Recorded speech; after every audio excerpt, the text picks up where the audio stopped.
जिस ब्रज में गैया हैं, जिस ब्रज में गोपियां हैं और जिस ब्रज में गाय की सेवा है, वहां अकाल पड़ जाए, संभव नहीं है। जहां गाय का वास वहां अकाल असंभव। पर इंद्र ने स्वार्थ में पानी नहीं बरसाया, क्योंकि कोई उसकी पूजा कर नहीं रहा था। सब लोग गाय में ही, सेवा में ही रत थे ब्रजवासी। तो अकाल में भगवान कृष्ण ने गैयों की रक्षा की गोवर्धन पर्वत पर। और पर्वत का जो घास है वो कभी नष्ट नहीं होता। और सब नदियां बारहमासी सब पर्वतों से बह रही हैं। पर्वतों में पानी भी बहुत जमा रहता है। जमीन के नीचे पर्वत रहता है तो पानी बहुत धरती में नहीं पाया जाता। पर जहां ऊपर पर्वत हैं, आकाश की ओर, बादलों की ओर, धरती के ऊपर, उन पर्वतों में पानी समाया रहता है। पर्वत पानी को जैसे मानो सोख लेते हैं, बारिश के पानी को, और धीरे धीरे बाद में छोड़ते रहते हैं। उन्हीं धाराओं से नदियां बन जाती हैं।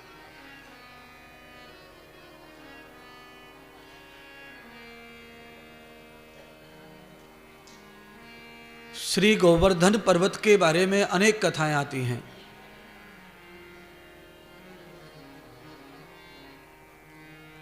एक कथा ऐसी भी आती है कि संजीवनी बूटी लाते समय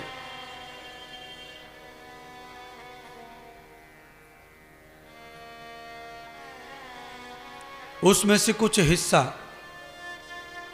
यहाँ स्थापित हो गया या गिर गया था।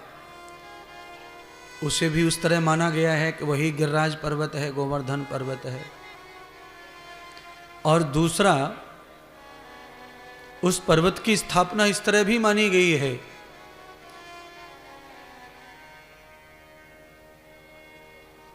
कि राम अवतार में सेतु बनाया जा रहा था, तब द्रोणागिरी पर्वत के ही पत्थरों को सेतु में लगाया गया। उस समय द्रोणागिरी के पुत्र ही गोवर्धन छोटे थे, वो भी आए थे समुद्र पर सेतु की सेवा में। पर राम जी ने बाल सेवा नहीं ली और उन्हें वचन दिया कि द्वापुर में जब हम कृष्ण बनकर आएंगे, उस समय तुम हमारी गायों की रक्षा का सेवा करोगे, ब्रजवासियों की सेवा करोगे, और उसी समय तुम हमारे हाथों से पूजा को प्राप्त होके ब्रजवासियों के मुखिया बन जाओगे, अधिष्ठाता, कुल देवता बन जाओगे। भगवान राम जी ने अपनी उस वचन को पूरा करने के लिए कृष्ण अवतार में यह लीला की, गोवर्धन की।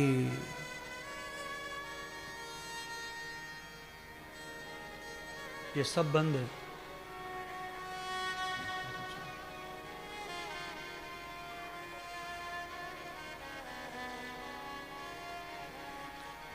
उन लीलाओं को पूरा करने में ही भगवान ने ये लीला की है, क्योंकि ये सनातन धर्म इतना महान धर्म है कि यहां मिट्टी को गीला करके उसे आकार दे दिया जाए लक्ष्मी गणेश का, तो हम उसकी भी पूजा सच्ची करते हैं। मूर्ति सच्ची नहीं है, मूर्तियां तो बनावटी हैं, पर हम सनातनियों की भावना सच्ची है। और हम सीटी मार रहा है, उसी भाव से जो है पूजा करते हैं। कल से यही कर रहा है, सीख रहा है।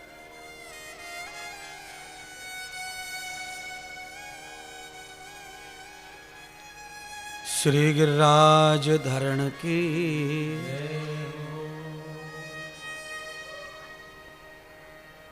इंद्र को पता चल गया कि मेरा अपमान किया है कुछ बालकों ने, तो इंद्र जो है भयंकर नाराज हो गया और नाराज होकर के पूरे ब्रज को नष्ट करने के लिए उसने बारिश करवा दी, बादल फाड़ दिए। ब्रजवासी सब डूबने लगे, ब्रज की गैया बछड़े डूबने लगे, सब हाहाकार हो गया। तो सारे ब्रजवासियों ने भगवान कृष्ण के पास आकर के अपनी करुणा रखी, दया करो कृष्ण दया करो, हे ब्रह्म दया करो, रक्षा करो। हमने इंद्र की पूजा नहीं की, तुम्हारे कहने से इस पर्वत की पूजा की, इसलिए इंद्र नाराज हो गया है, अब रक्षा करो। तब भगवान कृष्ण ने गोवर्धन पर्वत को आज्ञा दी कि आज अवसर है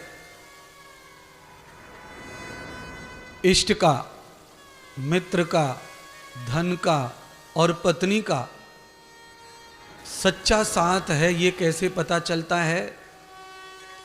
तो कहा पत्नी का साथ सच्चा है ये पता तब चलेगा जब पति गरीब हो जाए। शादी तो अमीरी में की थी, पर किन्हीं कारणों से अचानक गरीबी आ गई, सब बर्बाद हो गया। अगर उस समय पत्नी साथ है तो पत्नी को सच्चा माना गया है।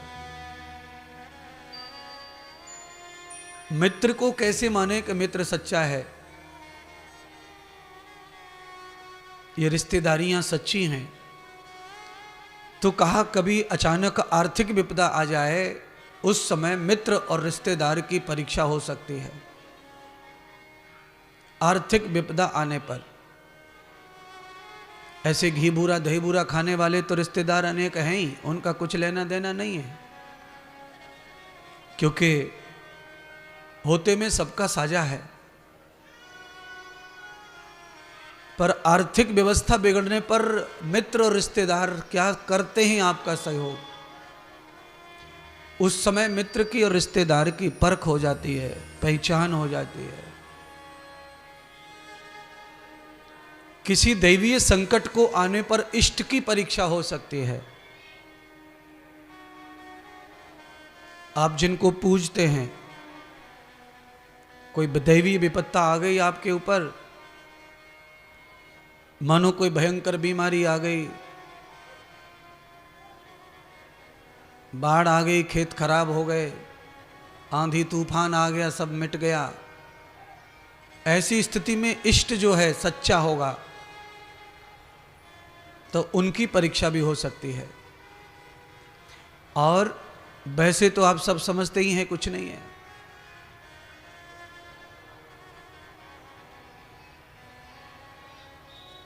और धन की परीक्षा,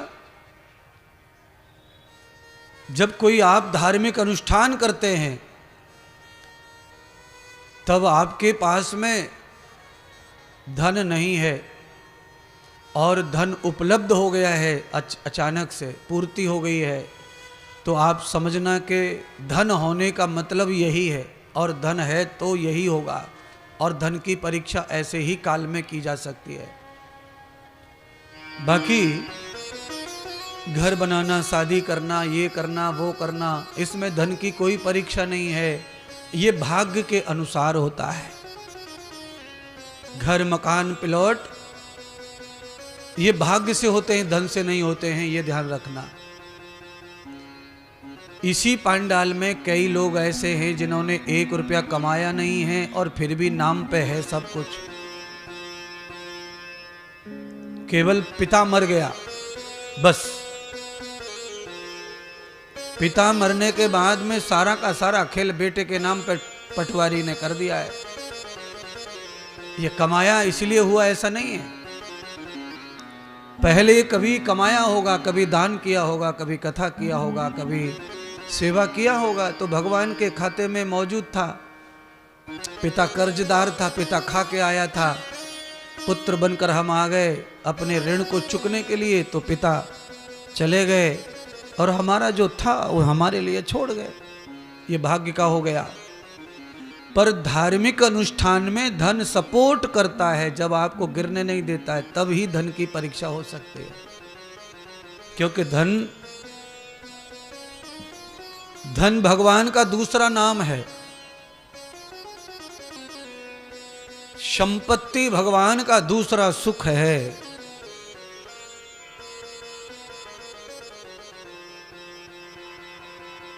तो ये चार की परीक्षा, तो आज भगवान कृष्ण कहने लगे गोवर्धन तुम्हारी परीक्षा है।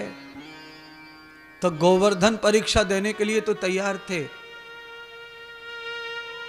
पर श्री गोवर्धन कहने लगे ब्रह्म परमात्मा हे कृष्ण, मैं तो जड़ हूं, पत्थर हूं, और मैं क्या सेवा करूंगा। हां, पर आपकी अगर दृष्टि, आपका स्पर्श हो गया, आपकी इच्छा हो गई, तो मैं सब कुछ कर सकूंगा। आप अपनी कृपा और दृष्टि डाल दो। तो कहते हैं भगवान श्री कृष्ण ने अपनी दृष्टि डाल करके गोवर्धन पर्वत को कमल के फूल की तरह हल्का कर दिया और उसे ग्वाल वालों के निमित्त बनाकर सहयोग से उठाया और सारे के सारे ब्रज के ऊपर छत्र बन गया। सारे ब्रजवासी गौशालाओं सहित उस पर्वत के नीचे आ गए। पानी, बारिश, बाढ़, बादल थक गए और लौट गए। ब्रज की रक्षा हो गई। जय जयकार होने लगी। श्री गिरिराज महाराज के, श्री गोवर्धन भगवान की जय। इंद्र को भगवान ब्रह्मा ने समझाया, रे मूर्ख इंद्र, जिसे तू ग्वाल बाल समझ रहा है, ऐसी भूल मुझसे हो गई थी। वो ग्वाल बाल नहीं है, वो ग्वाल बाल बनकर गौ सेवा कर रहे हैं। वो साक्षात नारायण है, भगवान विष्णु का अवतार है।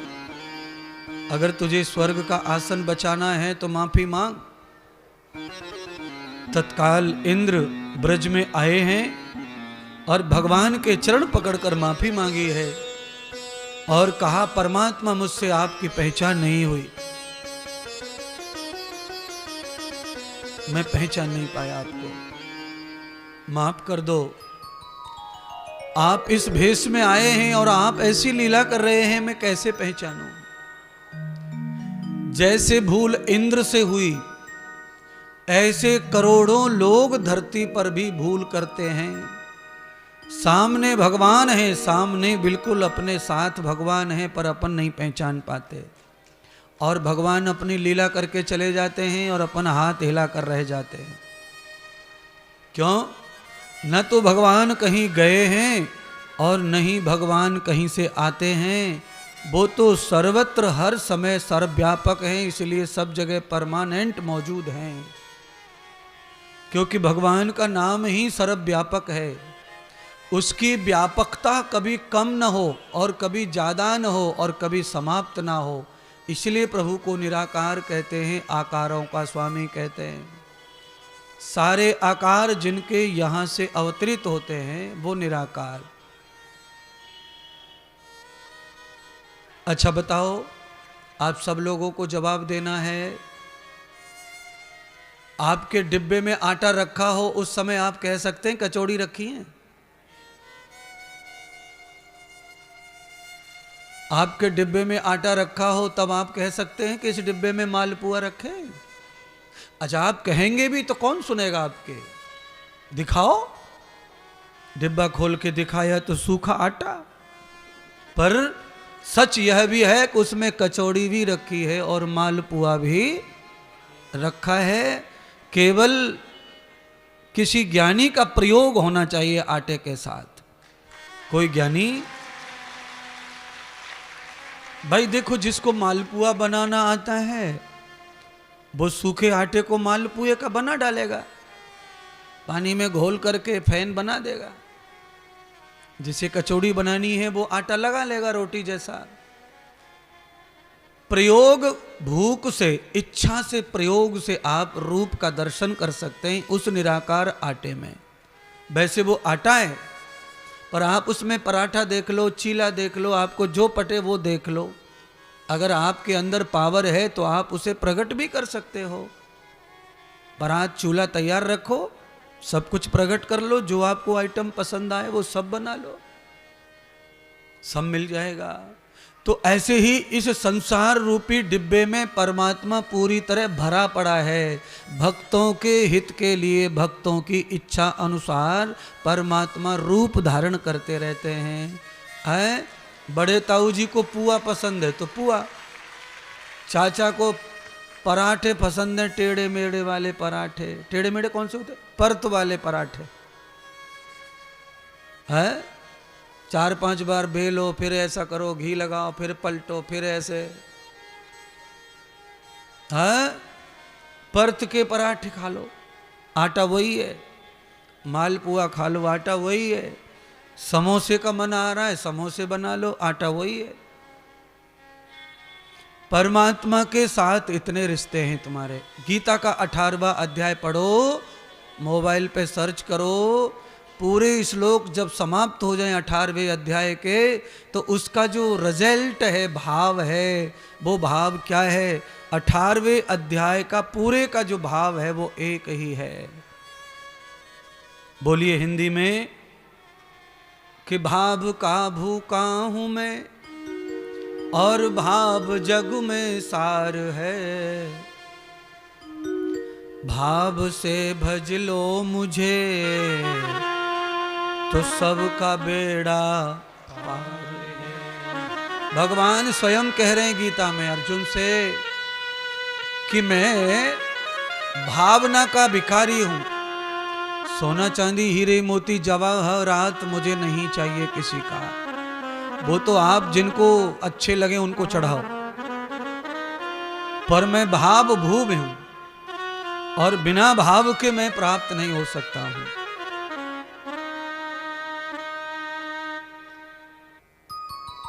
भाव के बगैर मैं प्राप्त नहीं हो जाऊंगा।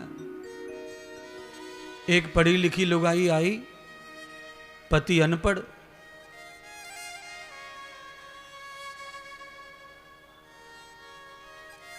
बरसा आने वाली थी, बादल गरज रहे थे, तो पढ़ी लिखी जो मैडम थी उसने कहा कि तुम काम के न कट के ऐसा करो, तुमने एक बाजार चले जाओ। अच्छा, इस दृष्टांत को जरा मैं अपनी भाषा में सुना रहा, ब्रज भाषा में। पति ने कहा चले जाऊंगो। कहा घर में तो तुम कुछ करो ना, कम से कम एक काम तो करके लाओ। अगर बारिश हो गई अचानक तो फिर मैं कैसे स्कूल जाऊंगी, कैसे पढ़ाने जाऊंगी, एक छाता ले आओ। पति सच में भोला ही था, पत्नी बहुत चतुर। पत्नी ने कहा सुनो, बनिया बहुत चालाक रहे में, वो 20 रुपए बोलेगा छाते का, तुम 10 लगाना।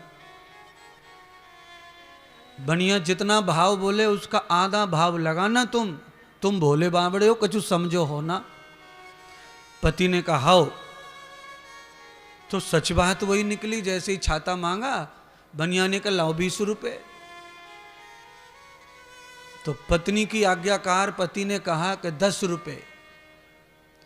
बनिया ने कहा पहला बोहनी का ग्राहक है, सवेरे सवेरे आयो है, चलो 2 रुपए मजदूरी के कम दे दे मेरे, पहला ग्राहक है, कुछ नहीं लूंगा। 16 रुपए में ठन गई, ले जा 16 रुपए में। पत्नी के गुलाम पति बोले कि 8 रुपए।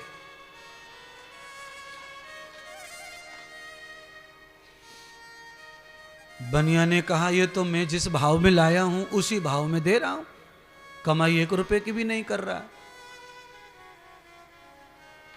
तो जिस भाव में लाया हूं उसमें ले जाओ।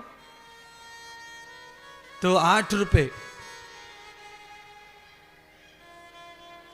बनिया ने कहा ये तो बहुत आधे का घाटा है, पर सवेरे सवेरे का ग्राहक है, क्या पता इसके पैसे में, इसके पैर में इतनी बरकत हो, दिन भर छाता बिके, कहीं और कमा लेंगे, जान दो 2 रुपए घाटा ही सही।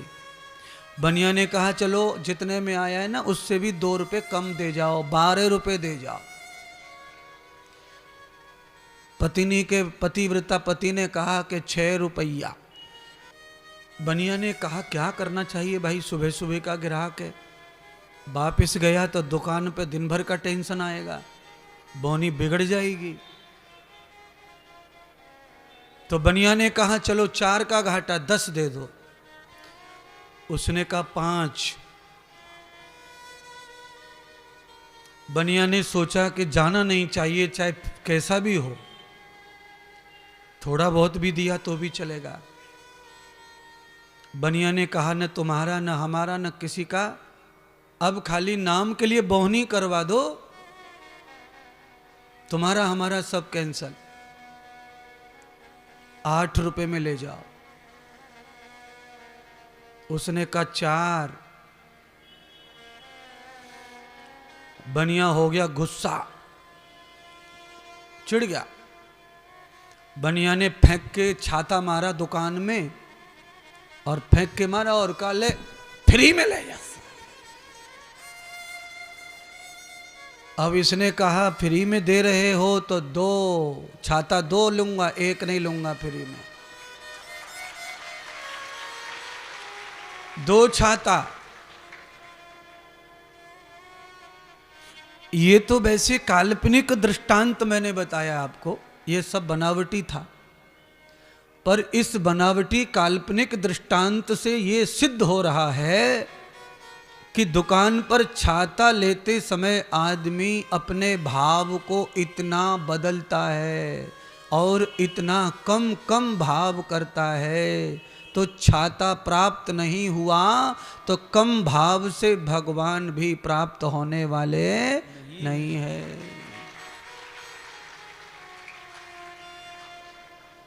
तो फिर भगवान को कैसा माना जाए, वो कैसे होते हैं?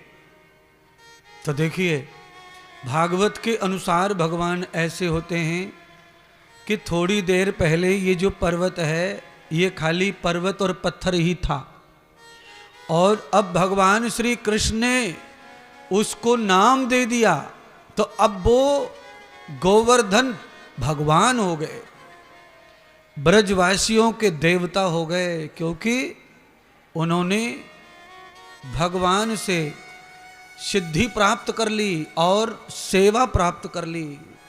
जो भी मानव का शरीर धारण करके भगवान की सेवा को प्राप्त कर लेता है, आगे चल करके वही समाज में भगवान बन जाता है, वही पूजने लगता है। तो क्या चाहिए फिर आपको? आपको चाहिए कि आप भगवान को पूजने के लिए नहीं, भगवान की सेवा में रुचि रखो।